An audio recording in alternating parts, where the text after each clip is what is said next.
4 باعمل ایمان۔ یشوع کی کتاب اس کا دوسرا باب 15ویں آیت سے 24ویں آیت تک۔ یہ بات نہایت اہمیت کی حامل ہے کہ راہب نے اپنے گھر کی کھڑکی سے ایک سرخ رنگ کی رسی لٹکائی ہوئی تھی۔ یوحنا کا پہلا خط اس کا پہلا باب اور 7ویں آیت کے مطابق یہ سرخ رسی یسوع مسیح کے خون کی علامت ہے جو ہمیں تمام گناہوں سے دھوتا ہے۔ عبرانیوں کا خط اس کا 9واں باب اور 22ویں آیت میں ہمیں بتایا گیا ہے کہ تقریباً سب چیزیں شریعت کے مطابق خون سے پاک کی جاتی ہیں اور بغیر خون بہائے معافی نہیں ہوتی۔ یہاں پر جو تحفظ راہب اور اس کے گھر والوں کو دیا گیا وہ ہمیں مصر میں ہونے والے فسح کے واقعہ کی یاد دلاتا ہے۔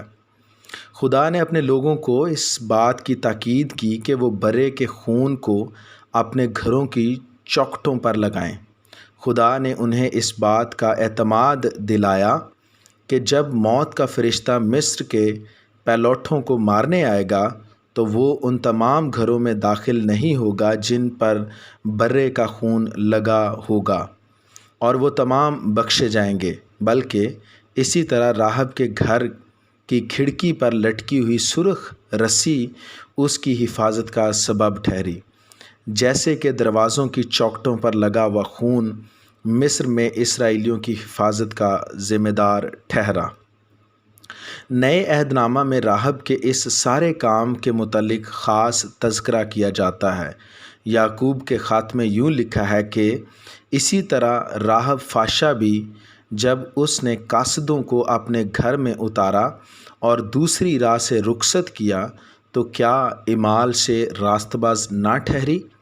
یعقوب کا خط اس کا دوسرا باب اور اس کی 25ویں آیت۔ یہ واقعہ راہب کے ایمان کے سبب سے وقوع پذیر ہوا۔ اس نے اپنی کھڑکی سے سرخ رسی لٹکا دی اور ان قاصدوں کو یرو سے بھاگنے میں مدد فراہم کی تھی۔ یہ باعمل ایمان ہے۔ اب ایمان امید کی ہوئی چیزوں کا اعتماد اور اندیکھی چیزوں کا ثبوت ہے۔ عبرانیوں کا خط اس کا 11واں باب اور اس کی پہلی آیت۔